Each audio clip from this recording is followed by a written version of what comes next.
오늘 주시는 말씀은 창세기 35장 22절에서 29절까지 말씀입니다.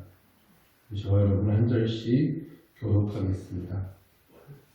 이스라엘이 그 땅에 거주할 때에 르우벤이 가서 그 아버지의 첫 비라와 동침함에 이스라엘이 이를 들었더라. 야곱의 아들은 12이라. 레아의 아들은 야곱의 자손들과 시몬과 레위와 유다와 이스라엘과 스불론이요. 라헬의 아들들은 요셉과 베냐민이며 라헬의 여종 빌하의 아들들은 단과 라리요. 레아의 여종 실바의 아들들은 갓과 아셀이니 이들은 야곱의 아들들이요 밧단 아람에서 그에게 낳은 자더라. 야곱의 유다는 나의 아들과 사사와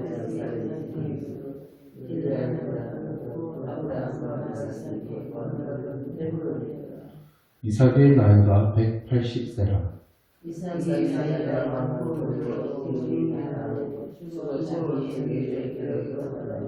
그의 아들에서 야곱이 그를 장사하였더라. 아멘. 오늘은 우리가 오늘 읽은 본문부터 해서 창세기 36장까지 말씀을 좀 대략적으로 살펴보려고 하는데요. 우리 방금 읽은 본문은 야곱의 족보에 대해서 나오고 그 다음에 이삭의 죽음이 나옵니다. 그리고 36장으로 가면 에서의 자손들, 에서의 족보가 나옵니다. 창세기를 쭉 살펴보면서 여러 번 족보가 나왔었는데요. 족보는 이야기와 이야기 사이에 연결고리 역할을 한다고 그랬습니다.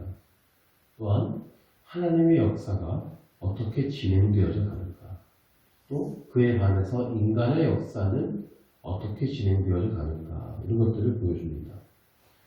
오늘 이 족보를 통해서 성경의 이야기는 야곱의 이야기를 마무리하고 요셉의 이야기로 넘어가게 되고요.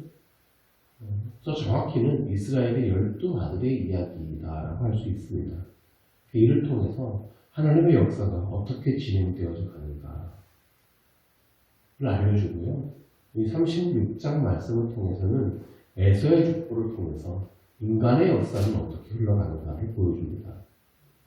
먼저 오늘 이 22절 말씀을 보시면 23절부터 야곱의 족보가 나오니까 22절이 야곱의 이야기 중에서 마지막 구절이라고 할 수 있거든요. 그런데 정말 부끄럽고 모욕적인 사건이 나옵니다. 르우벤이 그 아버지의 첫 비라와 동침했다는 것이죠. 이 사실을 이스라엘이 들었습니다. 비라는 라헬의 여종이었죠. 라헬이 죽었거든요. 그러니까 주인이 없어진 겁니다. 그러나 야곱을 통해서 두 아들 단과 납달리를 낳은 그 엄연한 아버지의 첩이죠. 르우벤에게는 배다는 어머니가 되는 건데요. 라헬이 죽고 비라가 혼자 된 이 틈에 장남 르우벤이 너무나 부끄러운 죄악을 저질렀어요. 이 사건 바로 다음에 야곱의 족보가 단촐하게 기록됨으로써 야곱의 12아들 그리고 그 집안의 분위기가 참 암담하게 느껴지도록 합니다. 12아들의 이름이 쭉 나오는데 한번 보십시오. 장남 르우벤은 근친상간을 저질렀어요. 둘째와 셋째 시몬과 레위는 세겜에서 여동생 디나에 대한 복수심으로 잔혹한 사육을 저질렀어요. 그 지역에서 블랙리스트에 오는 거예요. 야곱은 요셉과 베냐민을 지독하게 편애합니다. 라헬에 대한 사랑 때문이죠. 라헬이 아이를 못 낳아서 여종을 통해 낳은 단과 납달리는 처음에는 아버지의 사랑을 받았을지 모르겠지만 요셉이 태어난 뒤로부터는 완전히 찬밥 신세가 되었을 겁니다. 게다가 비라의 아들 단과 납달리 입장에서 생각해 보십시오. 제일 큰 형인 르우벤이 자기 엄마하고 잤어요. 그럼 형에 대한 마음의 상처, 그 분노, 미움이 얼마나 컸겠습니까? 형의 얼굴을 볼 때마다 역겹지 않겠어요? 그러면 야곱의 12아들 보면서 이 집안에 소망이 있다고 할 수 있겠습니까? 이 집안 꼴을 보고서 이들을 통해서 하나님의 백성 12지파를 만들었다. 이게 이루어질 거라고. 그리고 사실 누가 거기에 소망을 가질 수 있겠습니까? 완전히 지금 이 12아들이요. 콩가루 집안이 됐잖아요. 이게 이제 서로 싸우고 다투고 갈라질 일만 있어 보입니다. 사실 이런 상황에서 야곱은 드디어 마므레에 가서 아버지 이삭을 뵙게 되었고요. 얼마나 함께 지냈는지 알 수 없지만 이삭은 180세의 나이로 생을 마감하게 됩니다. 그리고 이삭의 장례는 에서와 야곱이 함께 치릅니다.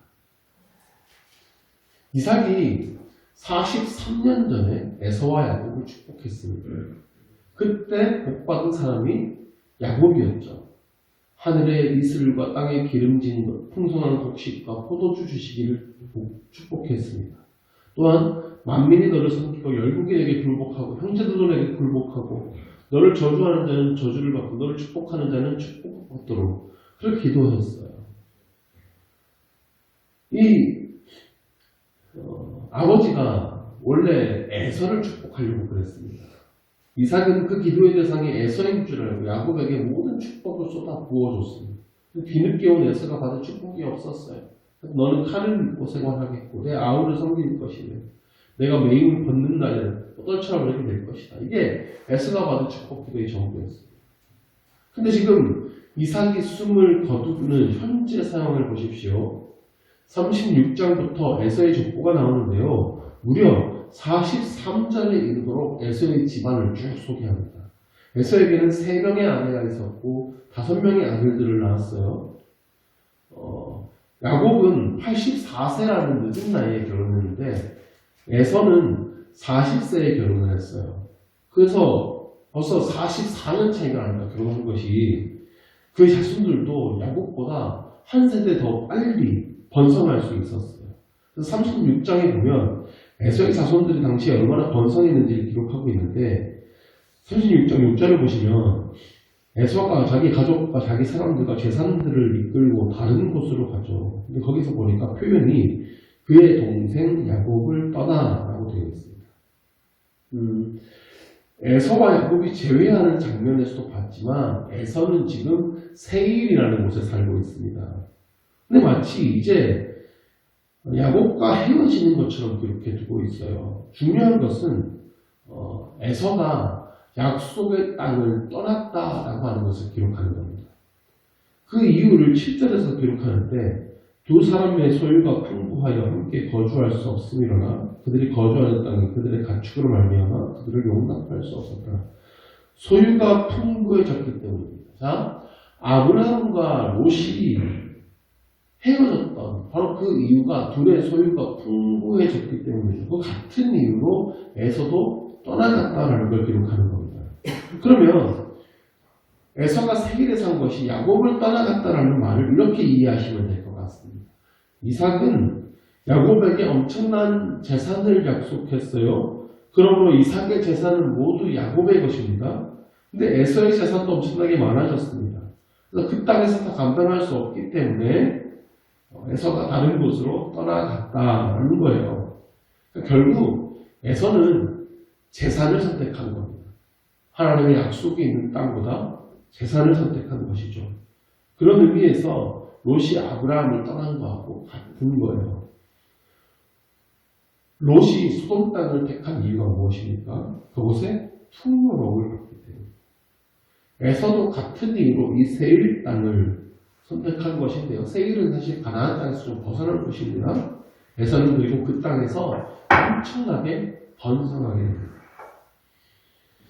15절 이하를 보시면 에서의 자손 중에서 족장을 소개하는데요. 그러니까 족장은 한 민족을 이루는 시초가 된 사람입니다. 그 자손들이 엄청나게 번성해야 하지만 족장이라는 소리를 들을 수 있는데 족장들의 명단이 쭉 나옵니다. 총 14명의 족장이 나왔습니다. 그러니까 에서의 자손에게서 엄청나게 많은 족장들이 나왔다는 것을 볼 수 있습니다. 그 중에서 주목할 만한 이름이 16절에 보시면 아말렉 족장이라고 합니다. 출애굽 시대부터 다윗의 때까지 출국 이스라엘을 괴롭혀온 민족이 바로 아말렉 족속이에요. 광야에 거주하면서 지나다니는 나그네를 약탈하고요. 가나안 땅 민족들을 약탈하면서 살아가는 민족이 아말렉 족속이에요. 그래서 성경에서 아말렉은 하나님을 대적하는 악의 무리라고 표현됩니다. 자, 20절부터 30절까지 쭉 보면 세일의 자손들이 나오는데요. 에서가 머물렀던 그 세일 지역에 머물렀던 족속들의 명단입니다. 자, 이들의 명단이 들어가 있는 이유는 에서와 동맹을 맺으면서 지내다가 결국엔 한 민족이 되었기 때문이다라고 볼 수 있는데 24절에 나오는 시부온 그리고 25절에 아나 이들의 딸과 에서가 결혼했어요. 자, 이들과 결혼으로 동맹을 맺었고 결국 한 민족이 됐다는 겁니다. 그리고 31절 이하를 보시면 왕들의 명단이 나옵니다. 그러니까 이스라엘의 왕이 세워지기 몇 세대 이전부터 에서의 자손들은 이제 왕국을 세웠다는 얘기입니다. 그러니까 왕위가 세습된 게 아니라 여러 족속들이 연합국가를 이루었어요. 한 왕이 죽으면 다른 도시에서 또 왕을 세우고 또 죽으면 또 다른 도시에서 왕을 세우고 이렇게 왕국의 수도가 계속 바뀌면서 연합 제국을 이루었다 이렇게 보면 됩니다. 40절 이하에서는 다시 에서에게서 나온 족장들의 명단을 기록하는데 총 11명이에요. 자, 앞에서는 14명의 족장이 나왔는데 여기서 11명이니까 3명이 줄었고 5명은 새로 나온 이름이 기록됩니다. 즉 15절 이하에 나왔던 족장하고 명단이 좀 바뀌었습니다. 아마도 15절 이하에 나왔던 14명의 족장은 에돔 족속의 초창기 족장들의 명단일 것이고 그리고 한 족속이 사라지고 또 생겨나고 하면서 왕국을 이룬 이후에 살아남은 11족장을 마지막 부분에 소개하는 것이다 이렇게 보면 될 것 같습니다. 그런데 좀 복잡한데 종합해보면 지금 에서의 자손은 엄청나게 번성했다는 것을 알 수 있는 거예요. 에서는 세 아내로부터 5명의 아들을 낳았고 그 5명의 아들이 엄청나게 얼마나 그 후손들이 번성을 했는지 다들 족장이 됐어요. 자식의 복, 물질의 복, 땅의 복 다 받았고 왕국을 이루게 되었다. 라는 것이 이 36장의 이야기예요. 그에 비해서 지금 야곱의 자손은 어떠합니까? 12명의 아들을 낳긴 낳았는데 콩가루 집안이 됐어요. 그러면 지금 창세기 36장의 말씀을 볼 때에 여기까지 딱 봤을 때 누가 지금 더 복을 받았습니까? 에서 쪽이잖아요. 자, 야곱에게 쏟아부어진 아버지의 축복기도 이건 어떻게 된 겁니까? 하나님의 약속은 야곱에게 이어진다라고 되어 있는데 그건 어떻게 된 겁니까? 근데 우리는 성경을 통해서 결국 야곱이 복을 받은 자라는 걸 다 알고 있어요. 야곱의 자손을 통하여서 이스라엘 백성을 이루게 되었고 하나님의 일을 그들을 통해 이루어 가셨습니다. 자, 에서의 족보는 이 창세기 36장에서 끝이 납니다. 그리고 아말렉 족속을 비롯해서 이 에서의 자손들인 에돔 족속이라고 합니다.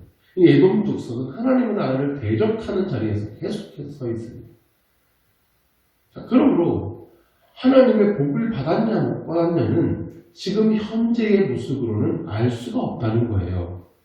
36장까지의 모습으로만 보면 누가 봐도 에서가 복을 받았지 야곱은 복을 받은 모습이 아니죠.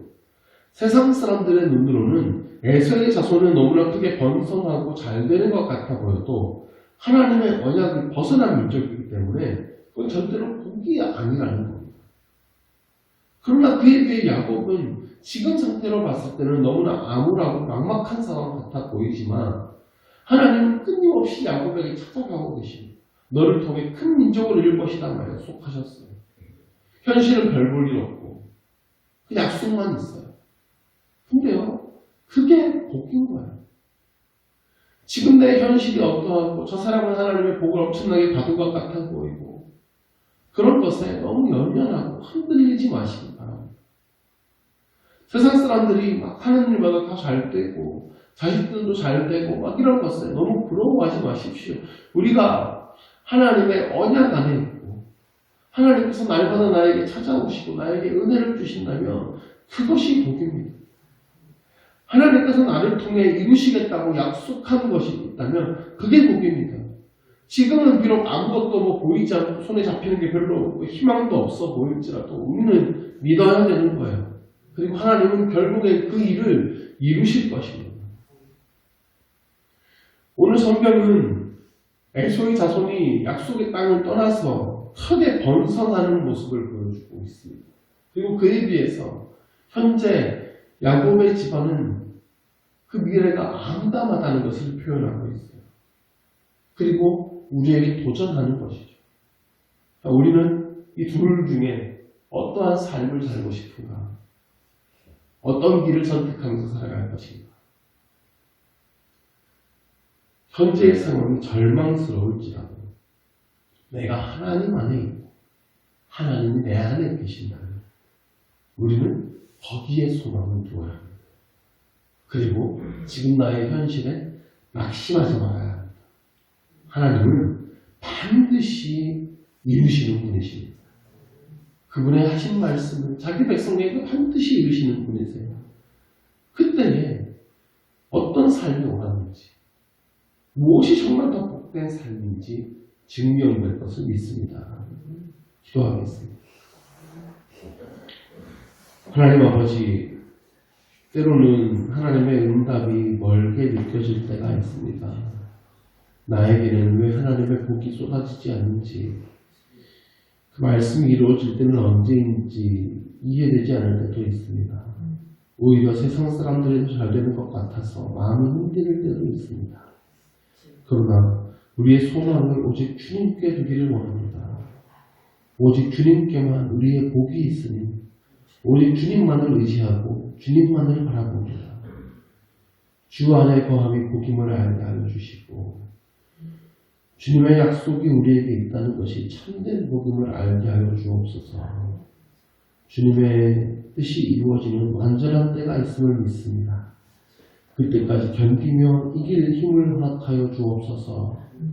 그 주님의 때에 오직 주님께 감사드리며 영광 돌리는 기쁨을 허락하여 주옵소서.